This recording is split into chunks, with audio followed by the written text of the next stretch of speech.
Hola, ¿cómo le va? Soy Alberto Amorosino y le doy la bienvenida a esta nueva edición de A Solas. Eh, Ustedes se preguntarán qué ha sucedido en estas 2 o 3 semanas. Bueno, son 2 o 3 semanas que hubo que ocuparse de algunas cuestiones que muchas veces no hacen al programa y bueno, estuvimos un poco fuera de la continuidad de la realidad cotidiana, pero ya hemos vuelto, ya hemos vuelto. El secuestro del general Pedro Eugenio Aramburu ocurrió en mayo de 1970 y recuerdo de que estando en el diario Crónica y también en lo que fue Canal 11, el viejo Canal 11, me tocó cubrir la expectativa que había en la casa del teniente general Eugenio Pedro Aramburu, ¿no? Pedro Eugenio, perdón, Aramburu, que había sido secuestrado. Su cadáver fue encontrado en la localidad de Timote, fue velado en julio de ese año, y esto es la crónica histórica y periodística. Mientras se está moviendo para un lado y para el otro, tenemos en imagen, pero el escritor y periodista que está en pantalla, Alejandro Taurela, está un poco desconforme con lo que se había escrito, lo que se había investigado hasta ese momento, porque ha aparecido un libro de su autoría que se llama Dos muertes de las dos muertes de Aramburu. Las dos muertes de Aramburu. Yo escribí sobre una muerte de Aramburu, no sobre dos. Los análisis y la investigación que hicimos tanto en el diario como en el canal nos daban como un resultado de que se había encontrado el cadáver de Pedro Eugenio Aramburu. Alejandro, muy buenas tardes, ¿cómo estás? ¿Cómo estás, Alberto? Muy bien. Bueno, ¿qué pasa? ¿Por qué dos cadáveres si yo he cubierto un cadáver? Está bien, pues, está bien encarado eso, porque en realidad es como vos decís. Lo que ocurre es que cuando al momento de producirse este episodio, Ujú. éramos muy jóvenes, ¿no? Pero estábamos ya, digamos, en el periodismo, en la profesión Sí. y en la política. Yo me entero en una circunstancia que relato en esta novela, Las dos muertes de Aramburu, el general que nunca fue fusilado, que existía una segunda versión respecto de lo Ujú. que ocurrió. Entonces, de un modo muy directo, porque yo tuve acceso al paso del cadáver del general Aramburu por la calle Boulevard de los Italianos en Villa Domínico. Correcto. Ahí había pasado el cadáver del general Aramburu y en ese lugar, por una circunstancia que yo en el libro la relato, yo que vivía en Avellaneda y militaba políticamente en Avellaneda, le presto una carpa a un amigo y ese amigo está en el lugar donde pasa el cadáver de Aramburu Ujú. en su paso a Timote, o sea que no estaba vivo. Y resulta que con la carpa que yo le había prestado a mi amigo, rompieron la carpa y envolvieron el cadáver, porque tenían el cadáver recién sacado de una morgue, estaba duro, estaba Ujú. duro. Bueno, ese episodio va a ser corroborado muchos años después por Fermín Chávez. Fermín Chávez Ujú. dice que en realidad fue Reco- entregado a los montoneros en ese lugar. Vos Recordemos recordás, que, recordemos para muchas jóvenes y mucha gente sí. de otra generación quién era Fermín Chávez. Fermín Chávez, un escritor, poeta, historiador, narrador del peronismo enterriano maravilloso, autor de una serie de libros, uno de los cuales es referido a López Jordán, Ujú. que es maravilloso realmente, un hombre muy respetado, esposo de otra gran maravillosa escritora del peronismo, Aurora Venturini Ujú. y que él tuvo acceso a mucha información de esos momentos y por eso él tenía una hipótesis de que Aramburu también había muerto en otra circunstancia y que había pasado el cadáver que fue entregado a Montoneros, que recién estaba armándose esa organización, se dispara con ese episodio y que entonces el cadáver les es entregado para llevarlo a Timote, donde van a hacer toda la, digamos, esa falsa versión del fusilamiento del general Aramburu. Paremos ahí, porque esto tiene un interrogante. ¿Cómo es que el cadáver de el general Aramburu es entregado a los montoneros? Digo, Bueno, no puedo, a ver, está bien, yo sé que has investigado mucho, que te has metido en lugares que muchas veces uno no se mete, pero me llama la atención porque según lo que yo pude investigar y escribir, bueno, me decían precisamente de que había ocurrido en ese lugar de Timote, en esa casa, y que había sido un disparo certero. exacto. Sí, los disparos existieron, existieron. Después, observando la causa, uno se encuentra con que eran disparos sin salida de sangre. Con lo Bueno, sin cual, salida de sangre, yo he cubierto policiales, más o menos conozco cuando le pegan un tiro a uno y no sale sangre, puede ser un calibre 22. no puede ser un muerto. Ajá, ajá, ajá. Esa sería la Ah, cuestión. Entonces, ahí ¿qué está la ocurre? trama, ahí está la Claro, trama. el Ujú. tema es que acá lo que se esconde en secreto es de dónde surge Montoneros, ¿sí? Perdón, Entonces, perdón, no, yo sigo con interrogante.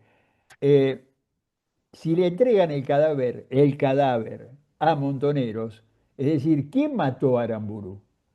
bueno, no. El tema es que, bueno, a partir de eso, yo entro, imagínate, yo tenía 20 años, una obsesión que me dura hasta ahora, hasta que puedo publicar el libro.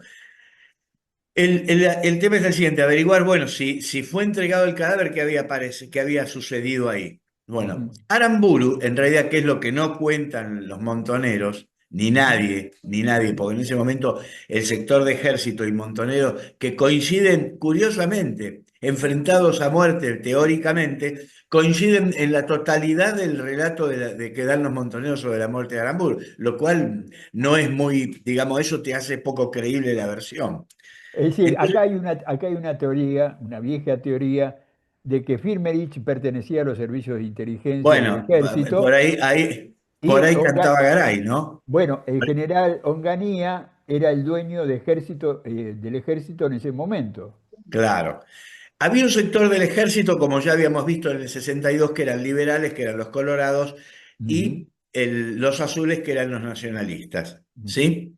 Entonces, el sector de los azules, ligado al nacionalismo, tenía dentro a Onganía y tenía al ministro del Interior, Francisco Imas, ujú, que era a su vez un hombre de la logia Pedue ujú. italiana, ¿no es cierto? De Licio Gelli, una Exacto. logia que venía de la Segunda Guerra Mundial, bueno, con una complejidad. Luisio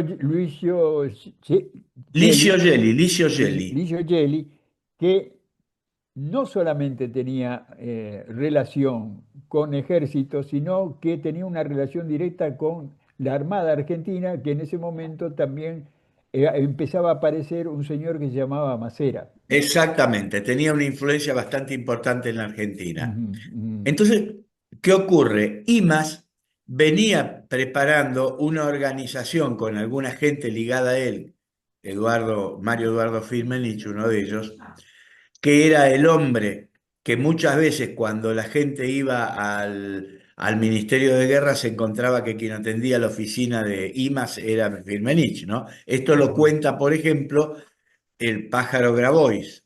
ujú, ujú. Pajarito Grabois, que contaba que su papá, cuando va a pedir por él, que está preso por luchas estudiantiles del Frente Estudiantil Nacional, se encuentra que quien atendía el acceso a IMAS era Firmenich, ¿no? Pero además te voy a Ujú, contar algo que esto es totalmente nuevo. Cuando yo investigo Guardia de Hierro en el año 2000, a partir del 2000, ujú, una de las entrevistas que tengo es con Alberto Sili, invertí Ujú, el Sili, que era el provincial jesuita que lo sucedió a Bergoglio. ujú. Sili, como... Otra relación, Sí, la exacto. PDUE, la Iglesia y la derecha. Exactamente. Ujú, Y Silly me cuenta algo, me dice, nosotros con Bergoglio estábamos enfrentados en la interna jesuita, pero me revela algo que me pidió que no lo cuente, él ya falleció en el año 17, esto ya, yo en Guardia de Hierro no lo conté, ahora en el libro este lo pongo un poco.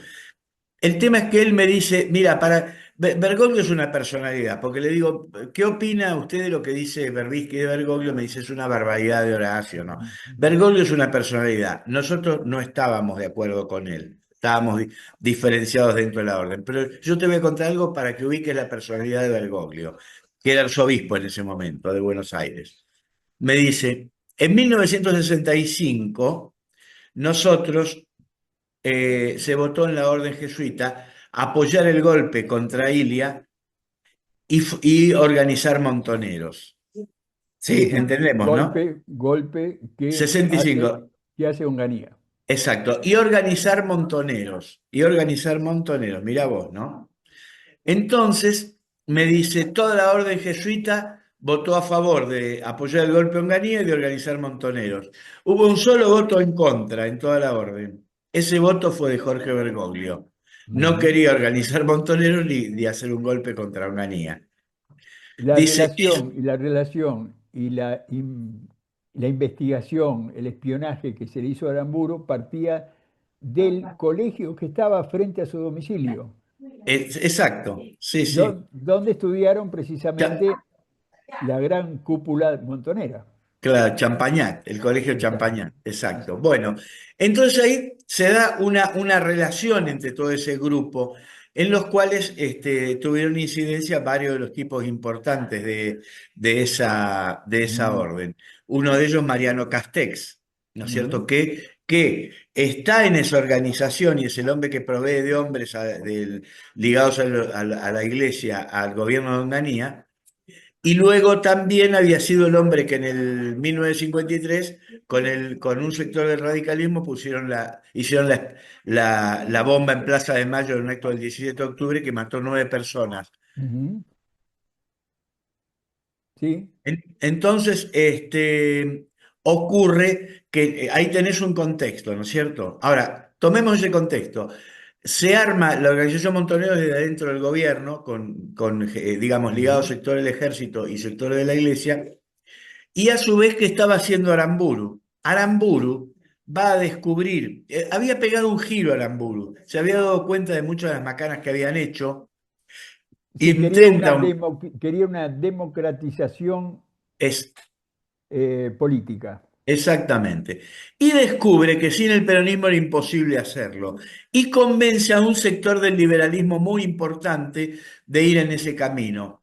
Toma una relación con Perón a través de interpósitas personas. Ujú, Y luego, aparentemente, lo dice Fermín Chávez también, hay una reunión de Aramburu y Perón en Irún, en el País ujú, Vasco, ujú, donde lo que parece ser que no hubo acuerdo, digamos, total, porque Perón, que era un hombre que cumplía todos los acuerdos dichos por la gente de la derecha, incluso, le pide que firmen un acuerdo común, como fue con Frondizi. Aramburu no quiso firmarlo, por lo tanto, Perón nunca habló de eso, dejó ujú, que los hechos se desarrollaran como venían.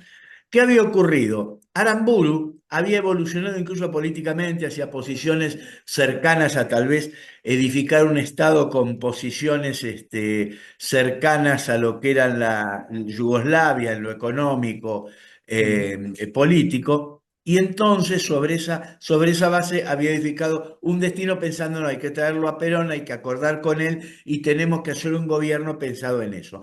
En los medios argentinos, Panorama, Primera Plana y otros medios, se hablaba de un acuerdo que era el PAF, lo llamaban el PAF, Perón Aramburu ujú, Frondizi. ujú, Para que esto sucediera, ocurre que Aramburu, que tenía muy buena relación con el presidente, con el que fue presidente de Costa Rica, posteriormente Figueres, bien, Pepe Figueres, se entera ya de que hay una intentona para Argentina de un golpe donde iba a estar involucrado Estados Unidos digamos, ujú, a partir de una serie de hechos que habían sucedido afuera, lo cual tenía razón porque el 76 le dio la razón a Aramburu. Entonces él se dio cuenta que no querían eso los militares. Por lo tanto, la mayoría de los generales estuvieron de acuerdo con él que había que traer a Perón, había que hacer un acuerdo, había que posibilitar una elección donde se fundieran el peronismo y otras fuerzas, ujú, y Perón aceptaba eso, porque Perón observaba el salto del peronismo a una fuerza común más amplia, no solo ujú. el peronismo. Entonces lo que Qué, va qué, qué parecido a lo que nos está pasando, ¿no? totalmente, pero lo que Mm, vos decís, bueno, uno tiene sus años, es sabiduría. Exactamente. Eso daría perfectamente además con las ideas del Papa ujú, Francisco. ujú, La unidad de los diferentes sectores, porque el centro era la Argentina, no era el peronismo, ni el radicalismo, ni otra, era la Argentina. ujú. Entonces, en base a todo eso, en base a todo eso, Perón acepta esa línea de trabajo. Ahora, ¿qué ocurre? El día que se va a dar el golpe era el día del ejército, además poner una fecha, bueno, Exacto. el cordobazo mismo se hace con la anuencia y el acuerdo de Aramburu.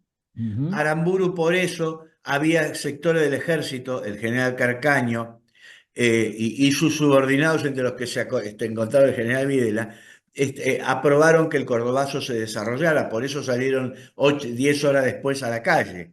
El día anterior del cordobazo, el ujú, coronel Videla sale por la radio de Córdoba a avisar que el ejército, a sabienda de que va a haber incidente, va a salir 10 horas después de que producidos los ujú. incidentes, con lo cual están diciendo, durante 10 horas, bueno, la Hace, calle claro, es la de calle de ustedes, ustedes, exactamente. claro.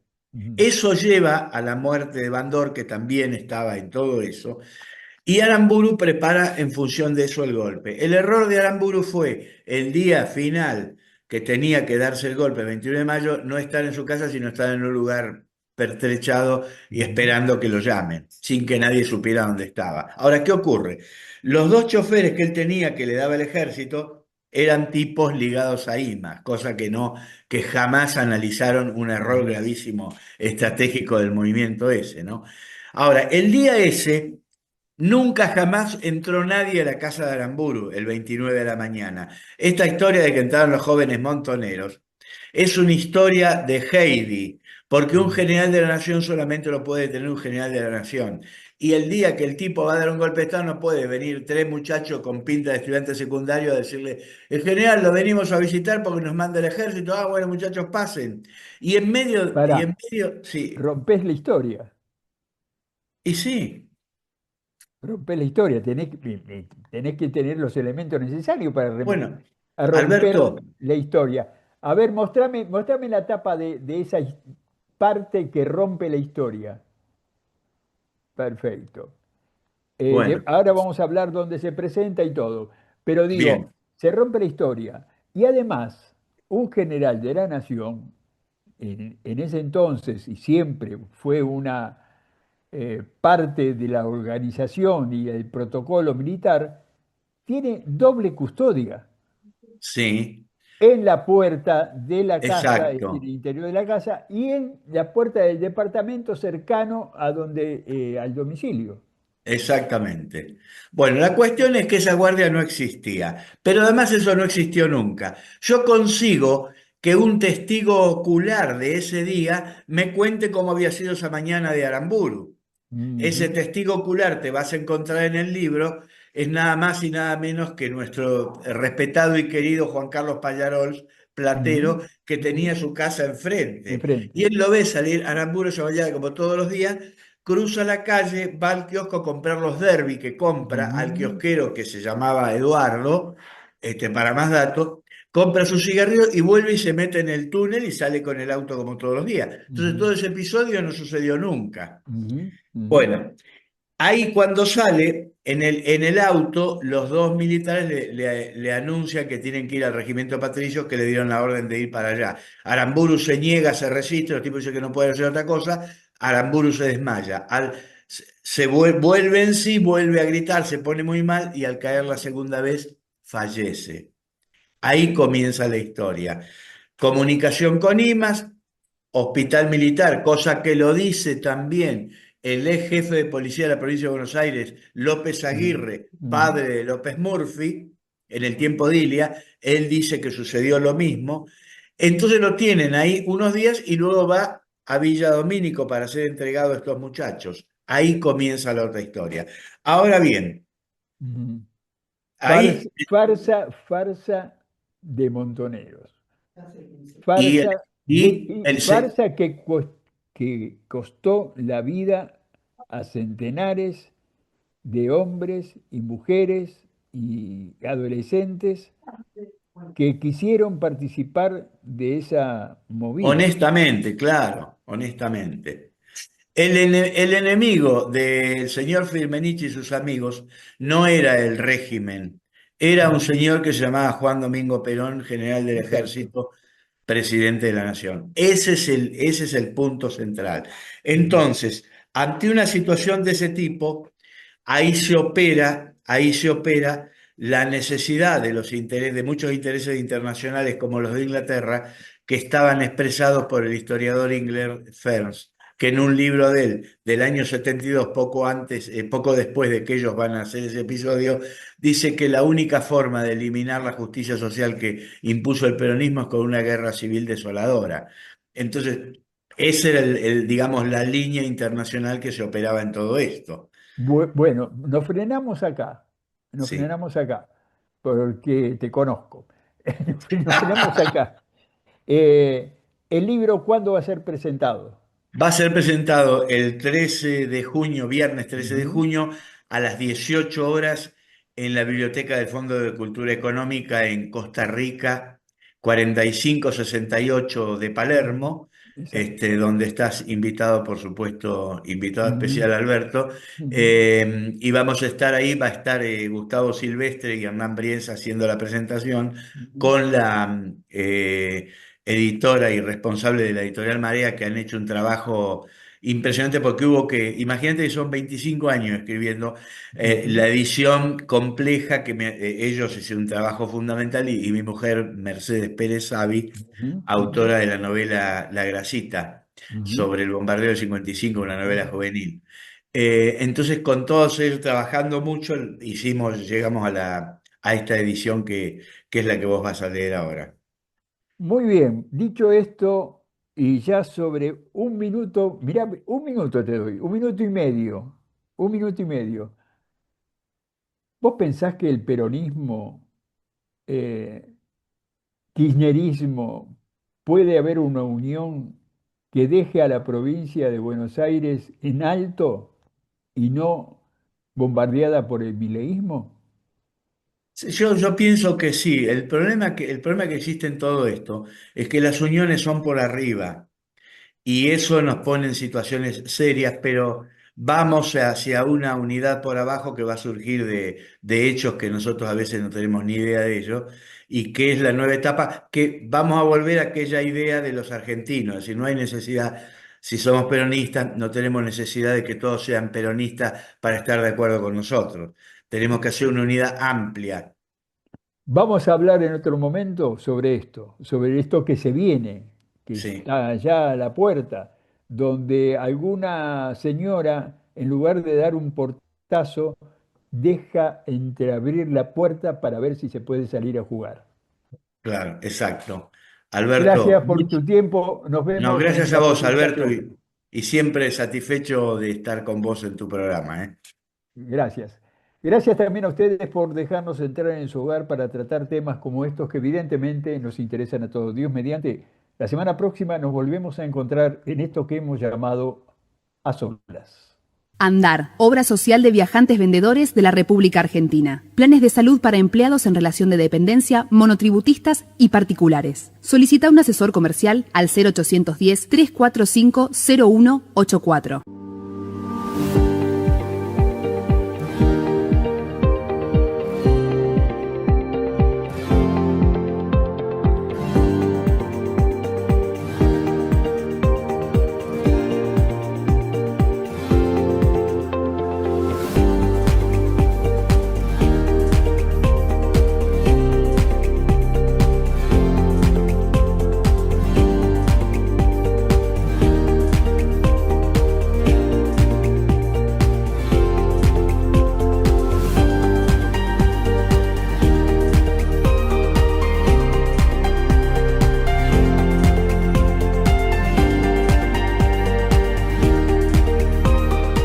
Holding, desarrolladores de inversión, tu puerta de entrada a Europa. Sé parte de inversiones inmobiliarias en Barcelona, adaptadas a tus posibilidades. Rentabilidad en euros. Contactanos 54911 5409 14.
Hotel Udra Sasso, todo el año te espera en Punta Mogotes, Mar del Plata. Las mejores habitaciones, piscina climatizada y spa, la mejor gastronomía y los mejores salones para convenciones. Estacionamiento propio. Hotel Udra Sasso, la mejor vista de Mar del Plata.